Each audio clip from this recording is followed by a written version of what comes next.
Are you ready for your daily sales tip? Hey, it's Tom Jackobs here, and I love providing these daily sales tips, little tidbits to help you improve your conversions and make more sales. So in today's tip, let's talk about objections.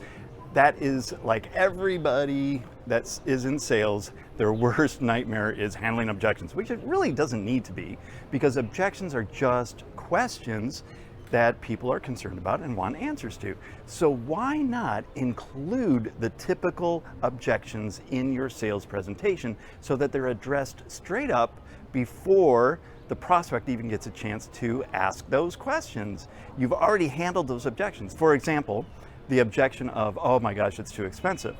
Well, what you can do at that point is drill a little bit deeper into what the prospect is already spending on different solutions to their problem, and that should address that it's too expensive and show them that your solution is actually the more economical solution. So that's just one little tip to handle objections before they even come up. So try that out and let me know how it works for you, and I'll see you tomorrow.